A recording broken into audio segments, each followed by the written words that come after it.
বন্ধুরা, আমার প্রিয় চাষি ভাইরা, অন্নদাতারা, আজকে আপনাদের দেখাবো কুমড়ো চাষ, গ্রীষ্মকালীন কুমড়ো চাষ।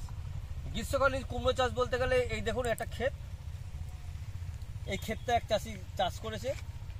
এই ক্ষেতে উনি আগে কপি চাষ করে নিয়েছিলেন, কপির মধ্যেই তিনি লাস্টের দিকে কুমড়ো বসিয়েছিলেন, সেই কুমড়োতে এই কুমড়ো গাছ হয়েছে। আর উনি এখান থেকে ছোটো ছোটো জালি কুমড়ো বিক্রি করেন। কেন কুমড়ো চাষে একটা খুব বড় সমস্যা রয়েছে, সেই সমস্যাটা হচ্ছে কি, কুমড়ো জালির মধ্যে বিট করা। কুমড়ো যে জালি হয় তার মধ্যে ছোট ছোট জালির মধ্যেই প্রথম অবস্থায় যখন জালি ফোটে সেই অবস্থা বা তারপরের অবস্থায় এক ধরনের মাছি আছে, আপনারা জানেন, ফলের মাছি। সেই ফলের মাছি, সোনা মাছি, কেউ বলে কানা মাছি, এগুলো তাতে বিট করে এবং বিট করার ফলে এই কুমড়োগুলো জালিগুলো অচিরেই পচিয়ে নষ্ট হয়ে যায়। তা বন্ধুদের আমি বলবো যে আপনারা কি করে কুমড়ো চাষ করবেন এবং কুমড়ো চাষে কি করে আপনারা এই সমস্যার সমাধান করবেন। বন্ধুরা দেখবে আসুন, দেখাচ্ছি আপনাদের।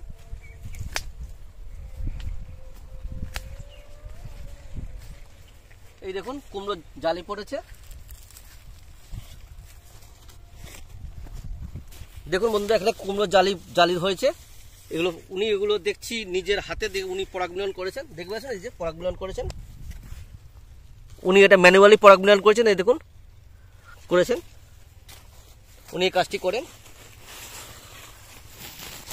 এবং এই কুমড়োটা দেখুন হয়ে গেছে, কিন্তু কুমড়োর গায়ে দেখুন এখান থেকে আঠা গলছে। মানে যারা অভিজ্ঞ চাষি, যারা অবশ্যই যারা কুমড়ো চাষি, তারা জানেন কেন এতে আঠা গলছে। আঠা গলার কারণ হচ্ছে এতে মানে হুল পোকা যেটা আছে, বা হুল মাছি, সেটা এর পিছনে হুল ফুটিয়ে দেয়। হুল ফোটালে এর ভেতরে এক ধরনের যাকে বলে ডিম মতো দিয়ে দেয়, তার থেকে কীটাণু জন্মায়। কীটাণু বলতে গেলে ছোটো ছোটো পোকা, মানে যেটা কীটাণু মানে শুক্রাণু জন্মায়, তার থেকে এই কুমড়োটা অচিরেই পচে নষ্ট হয়ে যায়। তাই বন্ধুদেরকে আমি অনুরোধ করব, আপনারা যদি কুমড়ো চাষ করেন, আপনারা রবির কুমড়ো চাষটা করবেন। কেন এখন এই অসময়ে কুমড়ো চাষের সময় না, কিন্তু এই সময় কুমড়োর দাম থাকে বলে অনেকে চাষ করে, কিন্তু এই চাষটা যুক্তিযুক্ত চাষ হয় না। অনেকে আবার বর্ষাতে চাষ করেন। যেসব এলাকায় এই মাছির উপদ্রব নেই, সেসব এলাকায় কুমড়ো বা অন্যান্য ফল চাষ অচিরে করা যেতে পারে। যেরকম আপনার শশাতেও একই সমস্যা, আপনার ঝিঙেতেও এই সমস্যা, আপনার পটলও তো এই সমস্যা রয়েছে। মানে ফল হুল, যাকে বলে ফল ছিদ্রকারী বলবো না, এটা হুল বেদানো পোকা, এই সমস্যা বারবার এইসব ফল সব নষ্ট করে যাকে বলে। তা বন্ধুরা উনি এটা চাষটা করেছেন। তা আমি বলবো যে আপনারা কুমড়ো চাষটা যখন করবেন, কুমড়ো চাষের টাইম হচ্ছে ঠিক ভাদ্র মাসের বা আশ্বিন মাসে বৃষ্টি শেষ হয়ে যাবে, তারপরে আপনারা কুমড়ো বসাবেন। সেই সময় যদি কুমড়ো বসান, তাহলে সেই কুমড়োটা আপনাদের যথাযথ কুমড়ো হবে এবং সেই কুমড়োগুলোই ফাল্গুন মাসেই আপনার সম্পূর্ণ একদম কুমড়ো হারভেস্টিং হয়ে যাবে। এই সময় একটু ওই আপনার যে মাছি বললাম, সেই মাছিগুলো উপদ্রব কম থাকে। এই উপদ্রব কম থাকে বলে আপনারা সহজেই এই মাছি থেকে খানিকটা ফসলকে রক্ষা করতে পারবেন। আর এমন হয়, এই ব্যাপারটা আমি বলে বোঝাতে পারবো না, প্রত্যেকটা ফল আপনার গার্ড দিয়ে বা প্রত্যেকটা ফলে ওষুধ দিয়ে এইভাবে রক্ষা করা সম্ভব না। কারণ এটা পাতার তলায় কুমড়োগুলো থাকে, যখন কুমড়োটা ফুল নিয়ে থাকবে সেই অবস্থায় একে বিট করে দেয়। এবং তারপরে ধরুন পরাগ মিলনে কুমড়োটা ধরে গেল, তাতেও বিট করে দেয়। এবং সেই কুমড়োটা যতক্ষণ নরম খোলার গাটা থাকে ততক্ষণ অবধি একে বিট করে এবং একে নষ্ট করে দেয়। তার যদি মনে করেন যে এই কুমড়ো, এরকম কুমড়ো আপনারা রক্ষা করবেন, তাহলে আপনারা এই কুমড়ো রক্ষা করতে গেলে যে কোনো ধরনের লেদা পোকার ওষুধ, অন্তর্বাহী লেদা পোকা, যেরকম আপনি বলবো স্পিনোস্যাট 45 BC ব্যবহার করতে পারেন, অথবা কোনো জৈব যেগুলো আছে অন্তর্বাহী ওষুধ, বেগুনের যেসব ওষুধ আছে, যেগুলো আছে কীটনাশক, সেগুলো ব্যবহার করতে পারেন। তাহলে আপনার এই কুমড়োটা খানিকটা হয়তো রক্ষা করতে পারবেন, হয়তো বিক্রি করে দিতে পারবেন, কিন্তু সেটা বেশি দিন আপনি ঘরে হারভেস্ট সংরক্ষণ করে রাখতে পারবেন না। কুমড়োগুলো আপনারা এইভাবে আপনারা করবেন। আর কুমড়ো গাছে বলতে গেলে কুমড়ো পাতা খসখসে পাতা হয়, আর কুমড়ো পাতায় প্রচণ্ড সাদামাছি লাগে। কুমড়ো পাতা, পটল পাতা, শশার পাতা, এগুলো আপনি জানবেন সাদামাছি খুব লাগে। তাই জন্যে আপনার সাদামাছি যে কোনো ওষুধ যেরকম আছে অ্যাসিডাপিড বা ইমিডাক্লোপিড, এই জাতীয় ওষুধ ব্যবহার করবেন, তাতে আপনার সাদামাছিটা চলে যাবে। আর অবশ্যই অনেককে দেখি গন্ধ তেল ইউজ করে, তাতে বন্ধুরা উপকার কতখানি হয় বলতে পারবো না। মাছি থাকে বা কিছু বাড়ে, কিন্তু তাতে হয়তো কিছুটা ফল লক্ষ্য হয়, কিন্তু এই যে পরাগ মিলন করে যে মৌমাছি তাতে কিন্তু ভীষণ ক্ষতি করে। আপনারা বন্ধুরা এই ব্যাপারটা খুব ভালো করে নজর করবেন। আর আপনারা কিছু ফাঁদ পাততে পারেন, ফেরোমেন ট্র্যাপ, ফেরোমেন ফাঁদ। তাতে দেখুন কিছু কিছু জায়গায় ফাঁদ এরকম গর্ত করে করে প্লাস্টিক দিয়ে দেখুন, তার মধ্যে পোকার জন্য কিছু আপনার বিষ মেশানো ওষুধ দিয়ে দেওয়া আছে। তাতে আপনার পোকাগুলো ভেতরে পড়ে এবং তাতে খানিকটা পোকা আপনার নষ্ট হয়। কিন্তু প্রচুর যে পোকা আছে সেগুলো করা যায় না, কারণ এই পাতাগুলো বড় বড় হয়, তলায় পাতাগুলো মানে যাকে বলে আশ্রয় নিয়ে থাকে সেই মাছিগুলো, তাতে আপনার কুমড়ো সেরমভাবে ঠিক রক্ষা করা যায় না। তাই বন্ধুরা বলবো আপনারা ওই সময় কুমড়োটা করবেন, আশ্বিন মাসে কুমড়ো বসাবেন প্রথম দিকে, তাহলে খুব ভালো কুমড়ো হবে, কুমড়োগুলো হারভেস্টিং হয়ে যাবে। আর এখনও আরও কটা কিছু সমস্যা আছে এই কুমড়ো পাতা।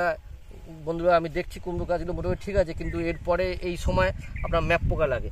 তাই এই কুমড়ো গাছগুলোতে সেরকম দেখছি ম্যাপ পোকা টোকা লাগেনি, কুমড়ো গাছগুলো মোটামুটি হয়েছে। উনি কিন্তু যাকে বলে উনি জালি কুমড়ো বিক্রি করতে বললাম, তাই সেরকম অসুবিধা নেই। কিন্তু ম্যাপ পোকা দেখুন, ম্যাপ পোকা লেগেছে। ম্যাপ পোকার জন্য আপনারা ফিপ্রোনিল ব্যবহার করবেন। ফিপ্রোনিল ব্যবহার করলে অচিরেই ম্যাপ পোকা দেখুন কীরকম লেগেছে, অচিরেই ম্যাপ পোকা চলে যাবে। কারণ এই সময়টা এই ম্যাপ পোকার খুব সমস্যা হয়।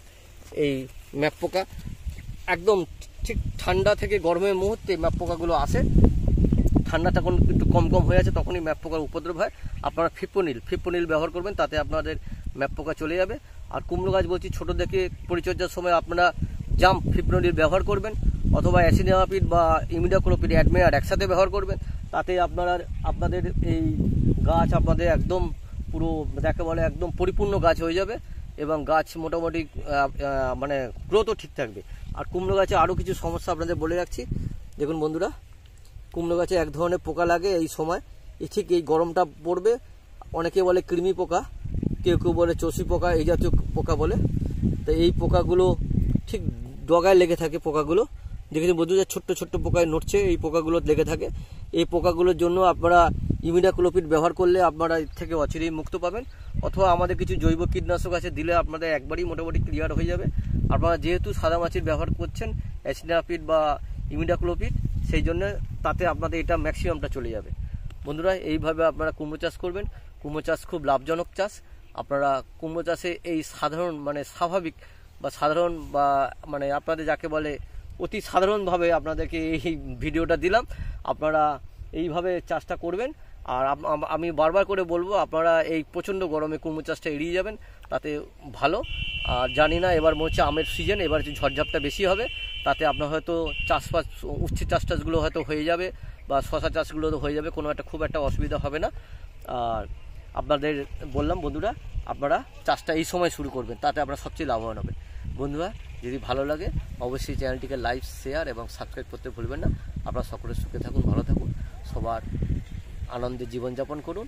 আর যারা রোজা করছেন সেই ভাইদের আমি উদ্দেশ্যে বলছি, আপনারা খুব সাবধানে রোজাটা খুব ভালোভাবে করে ফেলুন এবং আপনারা খুশির ঈদ আপনারা যেন ভালোভাবেই করতে পারেন, সেই কামনাই করি। সকলে সুখে থাকুন, ভালো থাকুন, সবার জন্য আমার শুভকামনা রইল। নমস্কার।